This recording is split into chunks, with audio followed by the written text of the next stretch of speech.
Saya buka. Bismillah. Assalamualaikum warahmatullahi wabarakatuh. Waalaikumsalam warahmatullahi wabarakatuh. Oke, terima kasih. Oke, sebelum mulai, mari kita langkah baiknya sangat berkah untuk kita awali dengan berdoa. Berdoa disilakan. Bismillahirrahmanirrahim.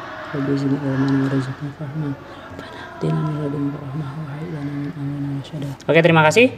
Ada yang nggak berangkat hari ini? Nggak ada Pak, tadi hadir semua. Oke, siap, thank you.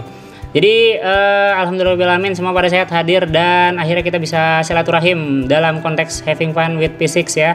Jadi kita enaknya sih di awal presensi dulu ya, biar record jejak kita belajar itu terekam sama LMS. Silakan yang belum presensi, sebelumnya saya udah ingatkan, tapi yang belum silakan presensi ya. Terima kasih udah pada buka webcamnya. Baru pada isi kuota sepertinya, pada ganteng-ganteng ya.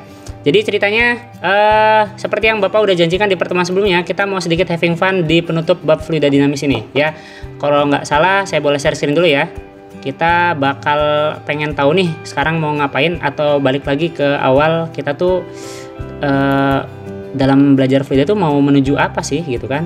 Intinya kita pakai metode dulu ya, kita pakai model problem based learning ya, dimana kita akan berorientasi pada masalah dalam belajar fluida ini. Di awal-awal juga di pertemuan sebelumnya kita coba beri masalah dan teman-teman bisa sedikit kasih feedback, masukan dan pendapat ya mengenai masalah-masalah yang udah dipaparkan di materi-materi sebelumnya. Dan pembelajaran berbasis masalah ini ditujukan untuk menerapkan prinsip fluida dinamis dalam teknologi supaya kalian bisa berpikir kritis, kreatif, komunikatif, dan kolaboratif. Jadi ingat ya, nilai bukan segalanya. Enakin prosesnya, niscaya teman-teman bakal dapat upgrade berpikir kritis, kreatif, komunikatif, dan kolaboratif. Apalagi di pertemuan ini kita spesial karena bakal kerja kelompok dalam breakout Zoom ya. Oke, saya balikin lagi dulu ke peta konsep yang udah kita laluin ya. Kita ngomongin fluida dinamis tuh udah sampai kepada pengertian dan jenis. Terus juga kita ngomongin debit fluida, asas kontinuitas, sampai ke asas Bernoulli atau hukum Bernoulli ya. Dan kemarin juga saya udah preview dikit ya, asas Bernoulli atau hukum Bernoulli itu penerapannya pada hal apa saja ya. Ada tangkai air berlubang, ada pipa venturimeter, tabung pitou, dan sayap pesawat terbang ya. Yang jelas hal-hal seperti ini dekat banget sama teknologi yang advance dalam kehidupan kita di zaman modern ini. Oke, Bapak bakal sajikan video dulu. Yuk nikmati terbang. Intinya yang saya pengen tekankan di sini adalah di altitude sama di kecepatan ya. Buat apa sih datanya? Kita nikmatin dulu aja videonya ya. Check this out. Di sini juga ada grafik ya, grafik yang menunjukkan kecepatan. Oke, ini di ketinggian 5.300. Oh ya, ini tadi 240, sekarang 201 meter. Coba kita perhatiin sekarang di ketinggian 4.000 turun 4.900, turun ke 4.800, dibarengi juga dengan penurunan kecepatan ya. Dan saat itu ada pergerakan di sini. Kita abaikan dulu ini, kita lihat aja kecepatannya. Tadi 200-an, sekarang udah 150, dan ini udah nampak ya. Bisa teman-teman saksikan, ada bagian yang ngebuka gitu ya. Oke. Sampai akhirnya yang tadi 240 meter per hour, sekarang ada di posisi 40-an meter per hour. Saya pesawatnya tadi ngapain? Dinaik turunin nggak? Apanya sayap? Oh ya, flap. Ya, bagian-bagian di sayapnya ya. Oke, sip. Jadi intinya sih kira-kira naikin turunin bagian di sayap pesawat itu efeknya terhadap apa sih? Konteksnya memang merubah kecepatan ya, tapi efeknya kepada apa tuh? Angin, Pak. Oke, sip. Kepada udara atau kepada angin ya gitu. Maka udara di sini wilayahnya fluida ya. Dan ketika kita membahas suatu objek dan peristiwa, maka akan ada ilmu pengetahuan di baliknya, dan konteksnya kita lagi bicara fisika di bagian fluida dinamis ya. Dan yang tadi kita udah saksikan itu adalah penerapan dari asas Bernoulli. Kenapa kepikiran di pesawat itu ada bagian flap up, flap down-nya seperti itu ya? Itu karena pemikiran yang berdasarkan asas Bernoulli ya. Oke, nanti kita bakal lebih detail ngebahas hal-hal seperti itu, dan lebih serunya kalian bakal kerja tim, bakal kolaborasi ya. Tapi saya arahkan dulu kalian akan kolaborasi ke arah mana ya. Kurang lebih hukum Bernoulli ini persamaan yang bisa menganalisis fluida dinamis itu dalam konteks cairan atau gas seperti itu ya. Dan elemen-elemennya terdiri dari tekanan ya. tekanan, tekanan, tekanan. Tapi kalau mau secara formal, dia adalah jumlah dari tekanan, energi kinetik per volume, sama energi potensial per volume, ya. Jadi sebenarnya ini adalah hukum kekekalan energi, ya. Saya udah berikan analisis lebih detailnya di pekan lalu dan ada juga di materi ajar seperti itu. Lanjut, kita sekarang ke penerapan hukum Bernoullinya secara langsung ya. Nah, diskusi hari ini kita konsen ke hal pertama, yaitu mengukur laju aliran minyak dalam pipa Pertamina. Kalau aliran minyak di pipa Pertamina itu mau dialirin dari mana ke mana? Dari Anjungan Dari Anjungan ke tempat penampungan. Oke, ke tempat penampungan. Dan bahasanya banyak instalasi lah ya. Terus juga nanti kalian akan coba diskusi mengenai penyebab dari suatu kecelakaan yang katanya tuh akibat kerusakan pipa pitot gitu. Nanti teman-teman buka LKPD-nya, ada bahan-bahan referensi videonya, silahkan dipelajari ya. Next, kita akan juga belajar bagaimana pesawat bisa terbang ke atas ya. Yaitu ya kita pakai rekayasa ya, rekayasa di sayap yang tadi teman-teman udah lihat di video awal. Walaupun yang video awal itu adalah kasusnya untuk landing ya, tapi nanti kalian bakal analisis buat yang take off-nya ya. Oke, ada 3 kasus. Nanti dari 3 kasus tersebut kalian pilih ya, kelompoknya udah Bapak tentukan ya. Kalian akan masuk ke breakout yang saya udah buat. Silakan kelompoknya masuk ke room sesuai dengan namanya. Tunjuk 1 orang buat nanti share screen, buat ngisi barang-barang, sama buat buka bahan-bahannya biar bisa diskusi dan saling berpendapat lah seperti itu ya. Jadi ceritanya teman-teman pilih 1 kasus saja untuk pertemuan kali ini ya, karena memang waktunya nggak sempat dan LKPD ini juga akan dibawa buat oleh-oleh ya. Jadi kalian bakal kerjain 1 dulu di hari ini dan milih dulu aja 1 ya. Nanti akan Bapak ambil sampel buat beberapa kelompok yang berbeda untuk presentasi dan meluruskan ya, barangkali ada kesalahan atau belum sempurnaan. Udah ada room 1 sampai 9, beberapa sudah ada yang masuk ya. Nanti Bapak bakal muter ya, Bapak bakal muter buat meriksa teman-teman udah bener belum diskusinya.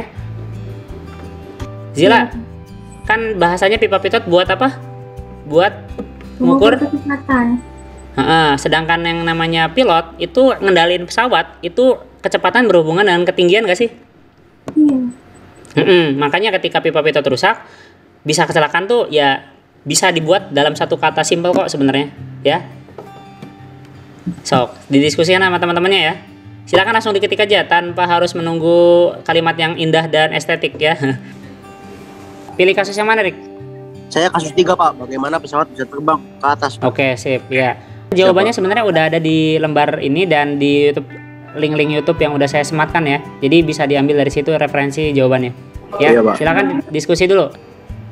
Oke, ini tadi Naila sama Nabila jadinya ambil kasus berapa? Ambil kasus ini Pak, yang pesawat bagaimana pesawat bisa terbang ke atas. Oke, sip. Bisa dipecahkan dari bahan yang udah saya kasih di sini nih. Kenapa pesawat bisa ke atas? Ya.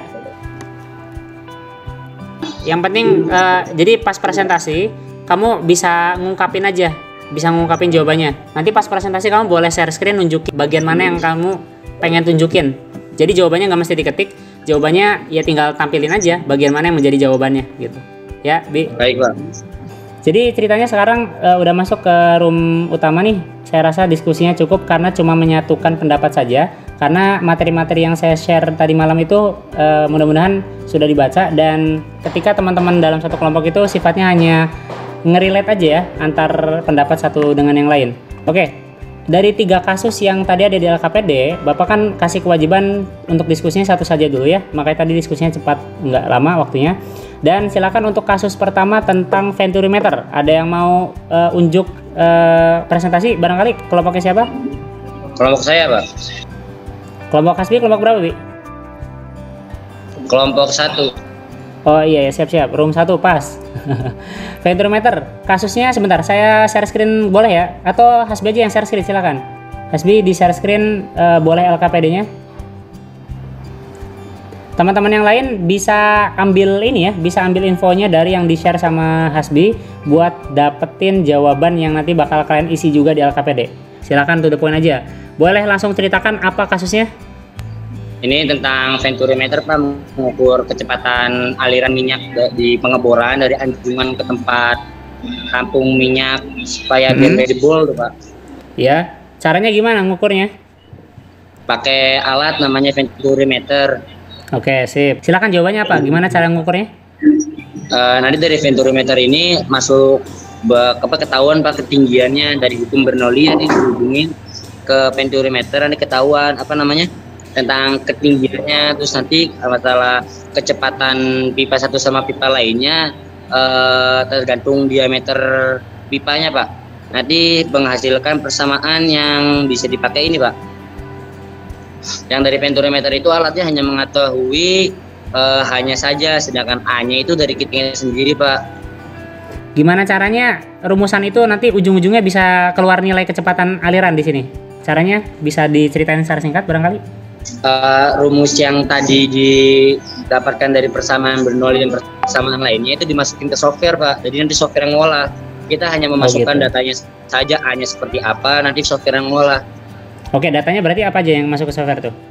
Kayak tentang luas permukaannya yang hanya Pak, terus kalau yang hanya tadi kan dari venturimeternya, terus nanti mereka dari software itu sendiri Pak yang hitung. Oke, siap. Seperti itu ya Bi ya? Iya Pak. Ya, intinya sih di persamaan Bernoulli ini ya, kita dapetin nilai V buat nanti bisa diukur secara atau dikonversi menjadi data digital. Oke, Hasbi, thank you. Oke, kasus yang satu udah terpecahkan. Kasus 2, yang milih kasus 2 barangkali mau presentasi? Kasus 2 kecelakaan. Boleh, Zila, silakan Zila. Karena saat itu lagi badai, akhirnya si tabung pipa pipot itu ketutup es. Nah, kenapa pipa pitot yang ketutup es itu sehingga bisa jadi kecelakaan? Karena pipa pitot itu kan buat mengukur kecepatan pesawat. Nah, karena ketutup es itu jadinya rusak, dan akibatnya itu sensor pesawatnya ketutup es. Karena ketutup es, jadi sensor pesawatnya itu rusak. Jadi mengakibatkan daya angkat pesawat tiba-tiba turun, terus akhirnya pesawat pun jatuh. Dari pertemuan barusan, intinya kita mencoba dalam waktu yang nggak terlalu banyak. Kita punya bahan, kita selesaikan masalah dengan cara kolaborasi ya. Ada yang cari materi gitu kan, ada yang lihat video, dan ada yang bahasanya merumuskan apa jawabannya berdasarkan dari pertanyaan yang tadi disampaikan di tiap kasusnya, seperti itu ya. Dan kita ada di penghujung agenda KBM kita pada kali ini, sehingga saya pengen sedikit pengen mancing kalian untuk ngeluarin kesimpulannya ya. Kira-kira tadi kita mau menuju apa sih di pembelajaran ini? Kita mau menuju untuk menerapkan ya, kalau nggak salah ya tadi, menerapkan konsep hukum Bernoulli dalam teknologi. Ada yang bisa kasih pendapat? Jadi hubungannya apa nih persamaan Bernoulli dengan teknologi yang tadi udah kita coba analisis masalah-masalahnya? Ayo. Jadi ini apa ya?